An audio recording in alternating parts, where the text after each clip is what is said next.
Pastor Jaiveer Chaudhary जी इस महीने की प्रतिज्ञा को पढ़ेंगे। फिलिपियों की पत्री 3 अध्याय 20 और 21 पद को। जी सर। आइए फिर से परमेश्वर की धन्यवाद देता हूँ, जो परमेश्वर ने हमारे बाप दादाओं से प्रतिज्ञा किया है, जो परमेश्वर की वचन कि हमेशा हमेशा हम सबकी आत्मा से जुड़े रहे और आद रहे। आइए हम पढ़ते हैं फिलोमन 3 अध्याय का 20 और 21। पर हमारा स्वदेश स्वर्ग पर है और हम एक उद्धारकर्ता प्रभु यीशु मसीह के वहां से आने की बाट जोह रहे हैं। वह अपनी शक्ति के उस प्रभाव के अनुसार जिसके द्वारा वह सब वस्तुओं को अपने बस में कर सकता है, हमारी दीनहीन देह का रूप बदलकर अपनी महिमा की देह के अनुकूल बना देगा। आमीन आमीन आमीन। आमीन आमीन। पास्टर जी आपको बहुत धन्यवाद इस महीने का प्रतिज्ञा को पढ़ने के लिए। God bless you. अब चलते हैं सीधा मेरे साथ पास्टर सुभाष चंद जी के यहाँ। प्रभु के अच्छे दास हमारे बीच में उपस्थित है। हम सीखना चाहते हैं, समझना चाहते हैं। यीशु जो सिखाने वाला है वो दीन और नम्र बनकर, अच्छे चेले बनकर सीखेंगे। पास्टर सुभाष चंद जी आपका स्वागत है। सबको जय मसीह की। धन्यवाद जय पास्टर मसीह। जी समय देने के लिए। मेरी आवाज आ रही है क्लियर? आ रही है, क्लियर आ रही है। ठीक है, आइए हम लोग परमेश्वर के वचन को आज हम लोग देखेंगे। जो प्रतिज्ञा का वचन पढ़ा गया है उसी पे हम लोग थोड़ा देर तक मनन करेंगे और उसी के विषय में हम लोग थोड़ा परमेश्वर से सीखेंगे कि प्रभु हम लोगों को क्या सिखाना चाहते हैं और हम लोग इसके अनुसार कैसे जीवन जी सकते हैं। तो हम लोग वचन जो पढ़ा गया है प्रतिज्ञा का, पर हमारा स्वदेश स्वर्ग पर है और हम एक उद्धारकर्ता प्रभु यीशु मसीह के वहां से आने की बाट जो रहे हैं। आइए हम प्रार्थना करेंगे। Praise the Lord, praise the Lord, praise the Lord. प्रभु जी हम आपका धन्यवाद देते हैं, आपकी महिमा आपकी स्तुति करते हैं प्रभु जी। हम प्रभु जी इस वचन के अनुसार तेरी बाट को जोते हैं परमेश्वर, और प्रभु जी उसी बाट में प्रभु जी हम पवित्र आत्मा को भी चाहते हैं। पवित्र आत्मा हम तुझे आमंत्रित करते हैं, जो हमें बुद्धि की आत्मा, सामर्थ की आत्मा, ज्ञान की आत्मा मिलती है, उसी सामर्थ बुद्धि की आत्मा हमें दीजिए प्रभु, ताकि हम लोग वचन को सीख सके प्रभु, और इस वचन के अनुसार अपने जीवन को चला सके मेरे परमेश्वर, और तेरी महिमा कर सके। शुरू से अंत तक प्रभु चलाइए, कोई प्रकार की विरोध, कोई प्रकार की रुकावट, नेटवर्क का इश्यू ना होने पाए प्रभु। आपकी दया हो, पवित्र आत्मा अपने नियंत्रण में। प्रार्थना यीशु के नाम से मांगते हैं, आमीन। हम लोग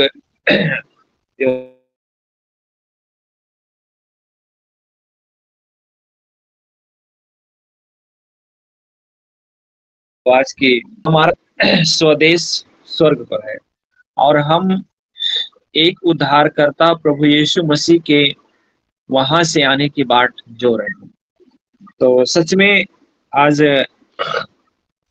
हम ही लोग नहीं, लेकिन जितने लोग यीशु मसीह के ऊपर विश्वास करते हैं वो सब लोग जो है कि उसकी बाट जोड़ रहे हैं, उसके इंतजार में लगे हुए हैं, और लोग यही उम्मीद करते हैं आ जाएगा, कल आएगा, परसों आएगा, ऐसे कर करके एक एक दिन लोगों का बीत रहा है।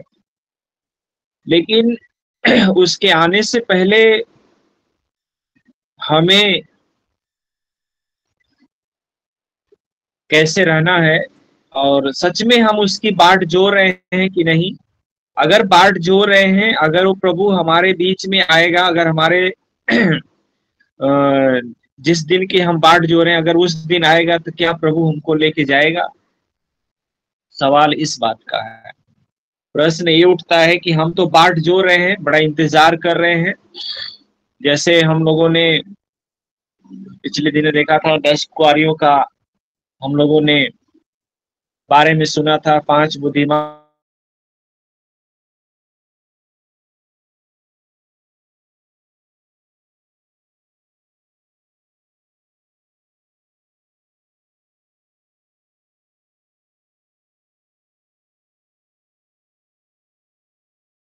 थी, 5 मूला आया, मछली की दूल्हा आया है, दूल्हा आया है। तो उनकी मसाले भी बूझ गई थी, उनका तेल भी खत्म हो गया था, सब कुछ खत्म। मतलब उनके पास कुछ भी नहीं था कि वो दूल्हे का स्वागत कर सके और दूल्हे से मिल सके। लेकिन वो लोग भी बाट जो रही थी, इंतजार कर रही थी, काफी दिन से इंतजार कर रही थी, कई महीनों से इंतजार कर रही थी कि इस दिन को हम लोग दूल्हा को देखेंगे।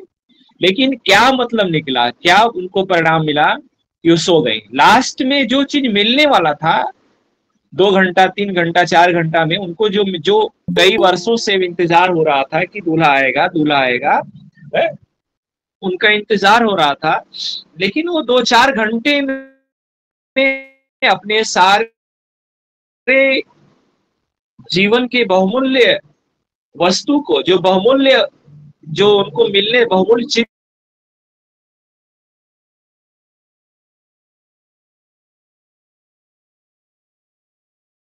अधूरी रह गई,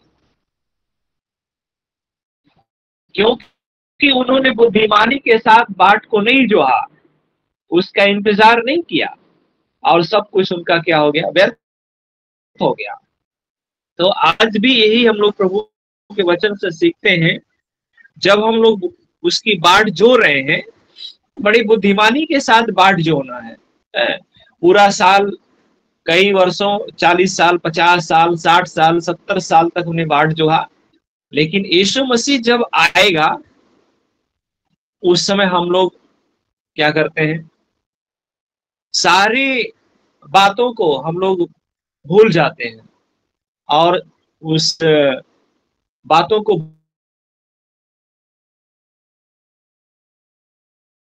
भूल जाते, और हमें बस अपने आप को कोसना पड़ता है कि मैंने थोड़ा सा इंतजार किया होता, थोड़ा सा और देर तक जग गए होते, काश हम लोग घर से तेल लेकर के आते, काश अपने मसाल को जला करके रखते, तो हम लोगों को शायद दूल्हा से मुलाकात हो सकती।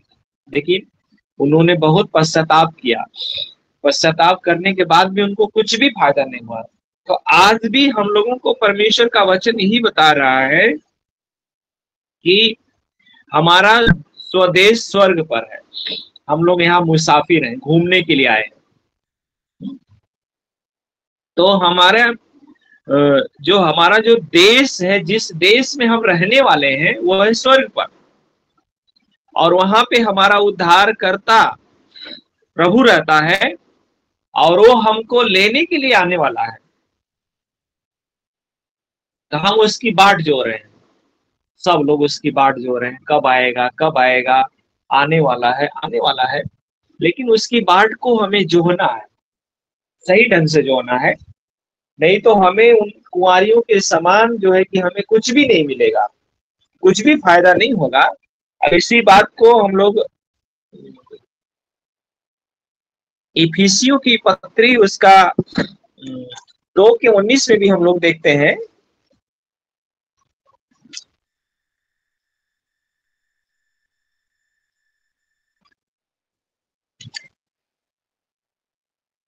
एफेसियों की पत्री अध्याय 2:19 में लिखा है कि मदन कुमार जी पढ़िए। इफिसियों की पत्री 6 अध्याय का पढ़ना सर। 2:19 में है। अच्छा, 2:19 जी मैं पढ़ता हूं। इसलिए तुम अब विदेशी और मुसाफिर नहीं रहे, परंतु पवित्र लोगों के संगी स्वदेशी और परमेश्वर के घराने के हो गए। आमीन आमीन आमीन। कितना अच्छी बात लिखा है, प्रभु आशीष दे पास्टर जी आपको पढ़ने के लिए। लिखा है कि इसलिए तुम अब विदेशी और मुसाफिर नहीं रहे, है ना। हमारे यहाँ विदेशी लोग आते हैं 2 दिन 4 दिन 10 दिन 15 दिन घूम के चले जाते हैं, और हम लोग भी कहीं कहीं जाते हैं, घूम टहल करके चले आते हैं। लेकिन यहाँ पे परमेश्वर का वचन बोल रहा है कि अब तुम विदेशी और मुसाफिर नहीं रहे, परंतु पवित्र लोगों के संगी, स्वदेशी और परमेश्वर के घराने के हो गए। पवित्र लोगों के संगी है और परमेश्वर के घराने के हम लोग हैं। हम लोग परमेश्वर के घराने के लोग हैं और पवित्र लोगों के संगी हैं। तो हमारा पवित्र करने वाला हमारा प्रभु है, और जब वो पवित्र है तो हमें भी पवित्र बनना है। और इसी बात को पतरस भी बोलता है कि मैं पवित्र हूं और तुम भी पवित्र बनो, वरन अपने सारे चाल चलन में पवित्र बनो। यही मेन पॉइंट है। अगर हम लोग उसकी बाट जो रहे हैं, उसके इंतजार में हैं हम, तो हमारे अंदर पवित्रता होना जरूरी है। अगर हम पवित्र नहीं है तो हमारा प्रचार करना, हमारा इधर उधर घूमना, लोगों के लिए दिन रात प्रार्थना करना, उपवास करना, सब व्यर्थ हो जाएगा, सब व्यर्थ हो जाएगा। हमारे अंदर पवित्रता होनी चाहिए। अगर हम पवित्र नहीं हैं तो हम परमेश्वर के राज्य में कभी प्रवेश नहीं कर पाएंगे, कभी भी प्रवेश नहीं कर पाएंगे। इसलिए हमें पवित्र बनना है ना, वरन अपने सारे चाल चलन में पवित्र बनो। ठीक है, यही हम लोगों से नहीं हो पाता है, यही हम लोगों के जीवन में नहीं हो पाता है। और यीशु मसीह पवित्र था, इसलिए वो पवित्र करने के लिए इस दुनिया में आया कि लोग पवित्र हो जाएं। मेरे प्रियो, यीशु मसीह कुएं पे गया था पानी पीने के लिए। उसको मालूम था कि एक ऐसी महिला आने वाली है, एक ऐसी स्त्री यहाँ पे आएगी जिसका जीवन अपवित्रता में चल रहा है, जिसका जीवन अपवित्र हो रहा, खुद अपवित्र हो रही है और दूसरों को भी अपवित्र के राह में लेके चल रही है। तो यीशु मसीह ने उसके जीवन को पवित्र करने के लिए उस कुआं पे जा करके उससे वार्तालाप किया, उससे बातचीत किया और सारी बातों को त्याग करके उसने उसको पवित्र किया। और उस महिला ने यीशु मसीह से क्षमा मांगा, पहले घुमा घुमा करके बात किया उसको, लेकिन जब यीशु मसीह ने उसकी मन की, उसके हृदय की बातों को जान लिया, तब उस महिला से कहा तुम अपने पति को भी बुलाओ। उसने कहा मेरे पास पति नहीं है। उसने कहा तुम ठीक कह रही हो, तेरे पास पति नहीं है, जो भी अब जिसको घर में छोड़ करके आई वो भी तेरा नहीं। उस महिला ने अपने बारे में जान लिया कि मैं एक अपवित्र महिला हूं, मैं इस योग्य नहीं कि इस व्यक्ति से मैं बात कर सकूं जो मेरे सामने खड़ा है। इसलिए यीशु मसीह ने उसको पवित्र किया, और जब उसका जीवन पवित्र हो गया मेरे प्रियो, उस अपवित्र महिला के द्वारा पूरे गांव के लोगों ने पवित्रता का सुसमाचार सुना, उद्धार के सुसमाचार को सुना, क्योंकि लोगों ने उस महिला के बारे में देखा होगा कि ये अपवित्र महिला है, बदचलन महिला है, इसका जीवन लोगों का जो है कि इसके द्वारा नष्ट हो जाता है। लेकिन जब उसके अंदर लोगों ने देखा होगा कि इसके अंदर पवित्रता आ गई है, तो उसकी बात को सुन करके पूरे गांव के लोगों ने प्रभु के सुसमाचार को सुना और एक शब्द बोला, मुझे मसीहा मिल गया। मेरे प्रियो, जब तक हमारे अंदर पवित्रता नहीं होगी तब तक हम मसीहा से मुलाकात नहीं कर सकते, तब तक हम मसीहा से बातचीत नहीं कर सकते हैं। इसी बात को इफिसियों की कलीसिया को बता रहा है पौलुस कि पवित्र लोगों के संगी स्वदेशी और परमेश्वर के घराने के हो गए हो। वो भी महिला पवित्र लोग, यानी यीशु मसीह पवित्र था, उसके संग मिल गया, मिल गई, वो भी उसके घराने के हो गई। तो आज यीशु मसीह पवित्र लोगों को खोज रहा है,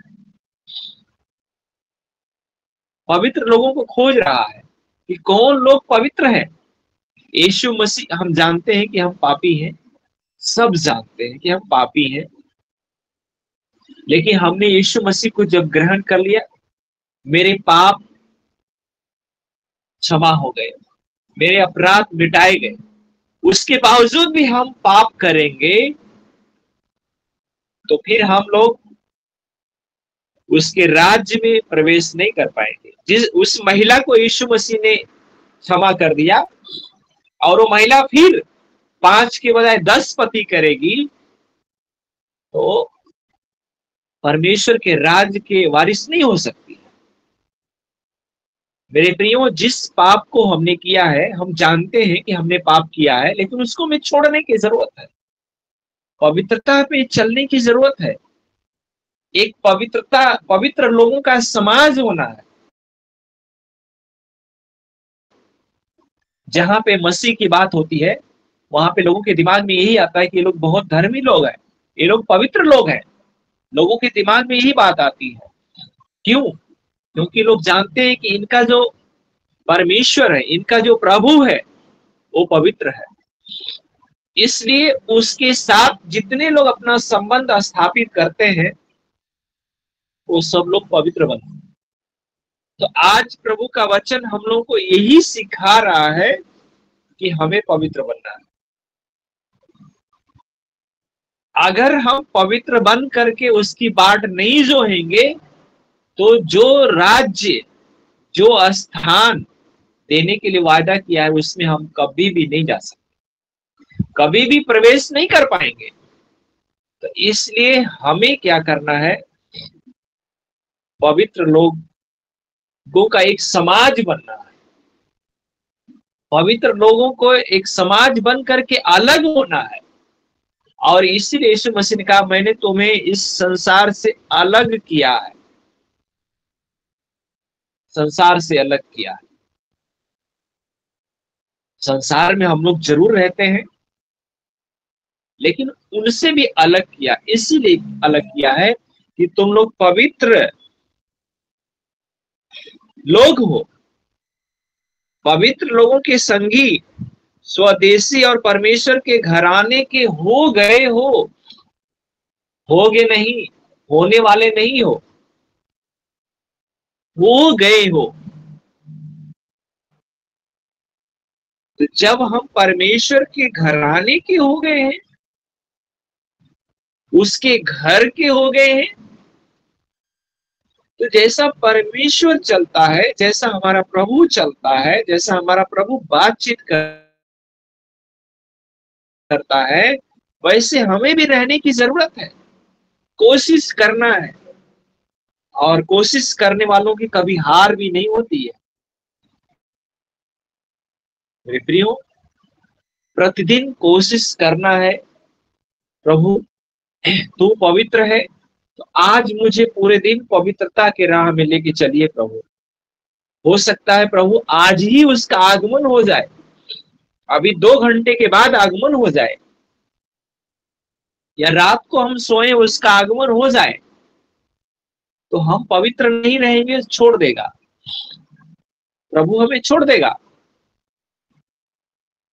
फिर हमारा सुबह का आराधना में जुड़ना, प्रार्थना करना, गीत गाना, वचन पढ़ना, सब कुछ व्यर्थ हो जाएगा, सब कुछ व्यर्थ हो जाएगा, कोई फायदा नहीं होगा, कोई फायदा नहीं होगा। तो इसलिए एक एक पल, एक एक घड़ी हमें पवित्र बन करके रहना। प्रभु का कब आगमन हो जाएगा हमको भी नहीं मालूम, इसलिए हम लोग उसके घराने के हो गए।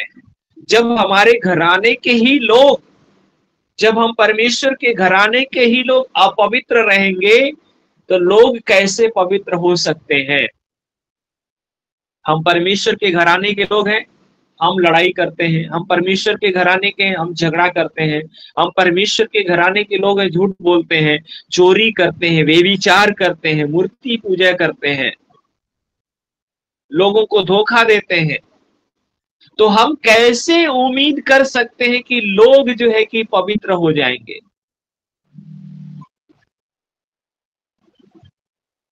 परमेश्वर के घराने के लोगों के अंदर प्रेम होना चाहिए, आनंद होना चाहिए, मेल होना चाहिए, धीरज होना चाहिए, कृपा भलाई नम्रता होना चाहिए। तब लोग जानेंगे कि ये लोग मसीह के लोग हैं, ये परमेश्वर के घराने के लोग हैं। मुंह से कहने से नहीं हुआ कि हम परमेश्वर के लोग हैं।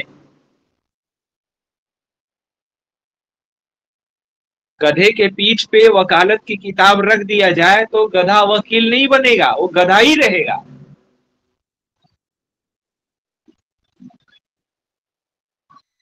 तो इसलिए हमें हर पल अपने एक एक पैर को रखते हैं तो हमारे अंदर से एक पवित्रता की झलक होनी चाहिए, प्रतिबिंब होना चाहिए, एक परछाई को दिखाई देना चाहिए।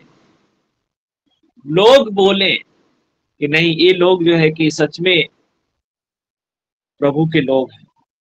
विरोध करने वाला भी हमारे सामने खड़ा होकर के एक पल सोचने लगे, इस पवित्र लोगों के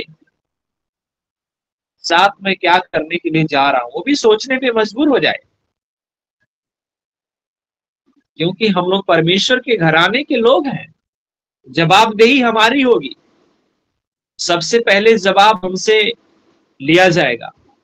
सबसे जब कटघरे में खड़ा होंगे तो जवाब हमसे लिया जाएगा, लोगों से नहीं लिया जाएगा, हमसे लिया जाएगा। क्योंकि हम परमेश्वर के घराने के हैं, मुसाफिर नहीं है, परदेसी नहीं है, हम परमेश्वर के घराने के हैं। और इसी बात को हम लोग कुलूसियों की पत्री उसका 3:1 भी देखेंगे।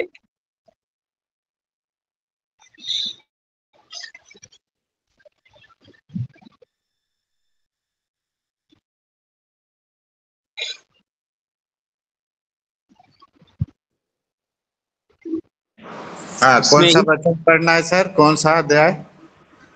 कुलूसियों की पत्री 3:1 पद पढ़िए पास्टर जी।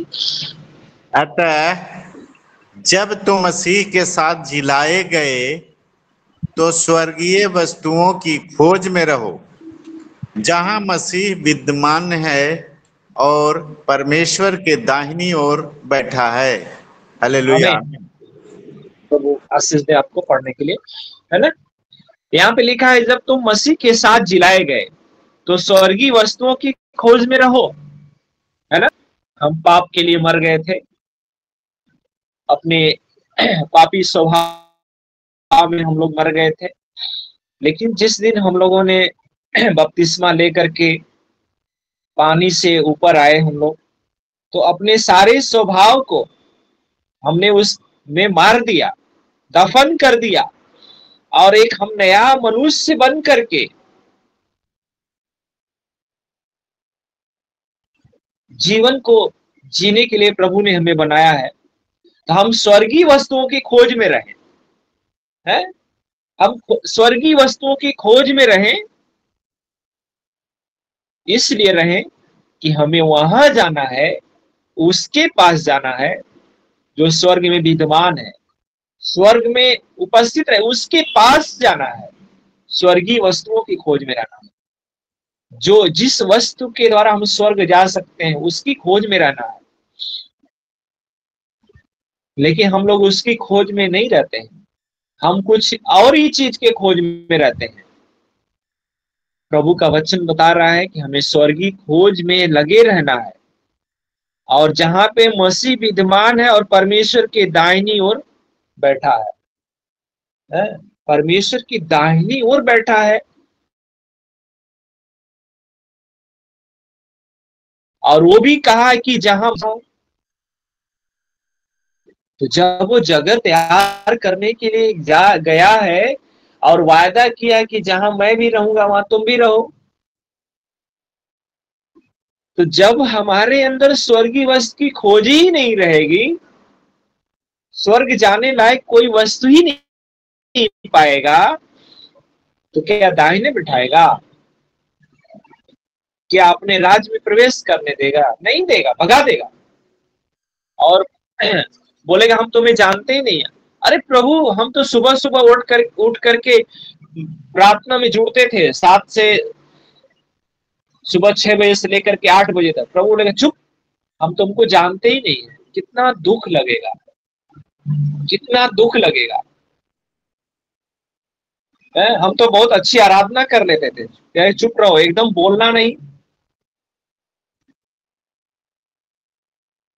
अरे प्रभु, हम 25-40 किलोमीटर साइकिल चला के जाते थे, पैदल जाते थे। अरे चुप रहो, मत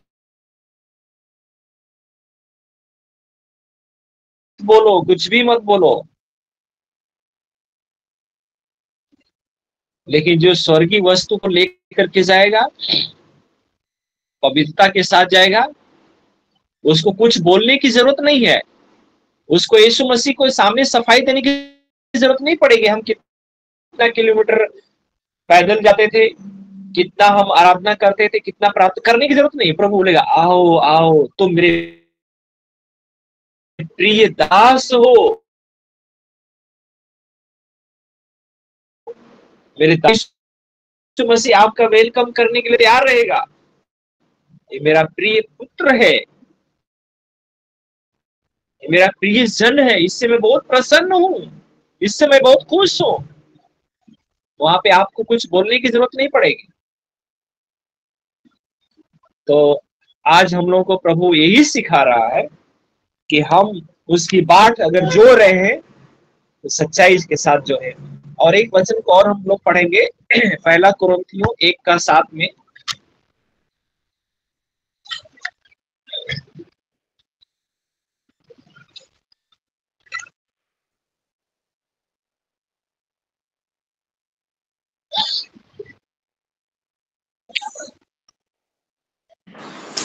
एक का 7 पढ़ना है सर। यहाँ तक कि किसी वरदान में तुम्हें घटी नहीं, और तुम हमारे प्रभु यीशु मसीह के प्रकट होने की बाट जोहते रहते हो। आमीन आमीन। कह रहा है, बहुत अच्छी बात लिखा है कि यहाँ तक किसी वरदान में तुम्हें घटी नहीं, है ना। प्रभु ने हमें सब वरदान दिया है, कैसे प्रार्थना करना है, कैसे भूत भगाना है, कैसे बीमारी को चंगा करना है, कैसे कैसे क्या करना है, सब कुछ दे दिया। सारे वरदान को दे दिया है, सारे बातों को बता दिया है? और तुम हमारे प्रभु यीशु मसीह की प्रकट होने की बाट जोते हो, रहते हो ना। सब कुछ करने के बाद भी हम लोग जो है कि अपने मन का करते हैं। सारे वरदान को पाने के बाद भी हम लोग उसके मार्ग से भटक जाते हैं। बाट जो रहे हैं, सब लोग इंतजार कर रहे हैं, है ना। जो थोड़ा विश्वास करता है, पूरा विश्वास करता है, या यीशु मसीह को जानता भी है थोड़ा बहुत, वो भी इंतजार करता है यीशु मसीह आएगा, हमको लेके जाएगा, है? किसी वरदान में तुम्हें घटी नहीं है। प्रभु हमें हर एक वरदान, हमारी हर एक घटी को, जो कुछ भी है, प्रभु पूरा करता है अपने वरदानों के द्वारा। हमारी हर एक घटी को पूरा करता है। और तुम हमारे प्रभु यीशु मसीह के प्रकट होने की बाट जोहते रहते हो।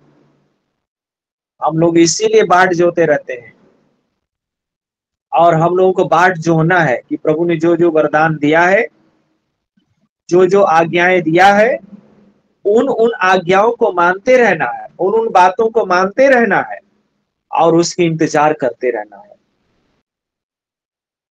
तभी प्रभु हमारी जो है कि चुनेगा और हमको स्वर्ग राज में लेकर के जाएगा। तो आज हम लोगों ने जो फिलिपियो 3:20 पे पढ़ा है, पर हमारा स्वदेश स्वर्ग पर है ना। तो हमें इसी बात को ध्यान देना है कि जरूर हमारे पास रहने के लिए घर नहीं है, पहनने के लिए कपड़े नहीं है, खाने के लिए भोजन नहीं है, उसके बावजूद भी हमें बाट जो होना है क्योंकि हमारा स्वर्ग, हमारा राज्य, हमारा देश यहाँ पे नहीं है, हमारा देश स्वर्ग में है। हम यहाँ पे कुछ दिन के लिए, कुछ क्षण के लिए मुसाफिर की तरह, एक विदेशी की तरह घूमने के लिए यहाँ पे आए हैं। और यहाँ पे जब घूमने के लिए आए हैं, रहने के लिए आए हैं, तो बड़े आनंद के साथ, बड़े पवित्रता के साथ जीवन बिताएं और दूसरों को भी पवित्र करें और खुद पवित्र रहें। और हम परमेश्वर के घराने के लोग हैं, तो इसलिए हमें सावधानी के साथ प्रभु में जीवन बिताना है और प्रभु में आगे बढ़ना है। तो इस वचन के द्वारा प्रभु हम सब लोगों को बहुतायत से आशीष दे। आमीन।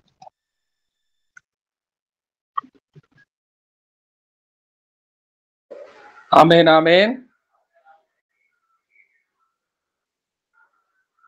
बहुत ही अच्छे से, सरल रीति से किस तरह बाट जोना है हमें,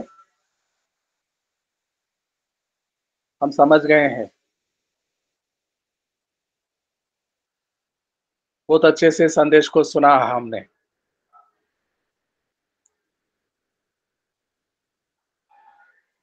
हम कौन है, हम इंतजार किसका कर रहे हैं। हम पवित्र जन है तो पवित्र बने, हमारे सारे चाल चलन में पवित्र बने और सुसमाचार को सुनाते हुए चौकन्ना रहें। हम हमारा स्वदेश के ओर जा रहे हैं, स्वर्गलोक के ओर।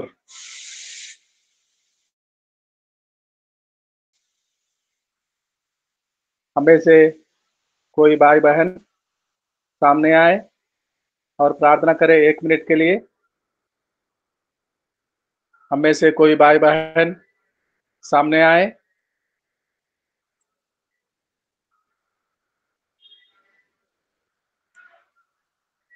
पास्टर सतीश, आइए हम प्रार्थना के लिए अपनी तैयारी दें, सिरों को नवाएं, आंखों को बंद रखें। धन्यवाद प्रभु, पवित्र दिन के लिए, विश्रामवार के दिन के लिए धन्यवादी है पिता। आपने हमें जीवितों में बनाए रखा है, तड़के समय से पहले जागृत करते। यस लॉर्ड, धन्यवाद प्रभु। वचन की गूढ़ बातों को, मसीहत की गूढ़ बातों को अच्छी तरह से समझाया गया पिता। हम जानते प्रभु, फिर भी उस सूझबूझ का परिचायक होने के लिए कि हम कितने पवित्र हैं, क्या प्रभु हमें लेकर जाएगा? क्या उतनी पवित्रता हम में है? उस तरीके से हम शुद्ध हैं कि हम स्वर्ग के लायक बनने की तत्पर हैं या बनने की तैयारी में हैं? ये सब सोच का विषय है। हम कितना प्रार्थना करते हैं, कितना वचन बांटते हैं, कितने सहज हैं, ये कुछ चित्रांकन नहीं होता स्वर्ग के राज्य के अधिकारी बनने के लिए, प्रभु के बगल में बैठने की, उसकी उस सामर्थ्य को पाने के लिए या स्वर्ग का अधिकारी बनने के लिए कितना पवित्र, कितने शुद्ध और कितने मनों का विचार हमारे जीवन में किस किस तरह से होना है, इसका चित्रांकन भाई जी ने बताया। धन्यवाद प्रभु का। आज पिता परमेश्वर, जैसे अपने सेंट्रल पास्टर धनराज साहब ने कहा,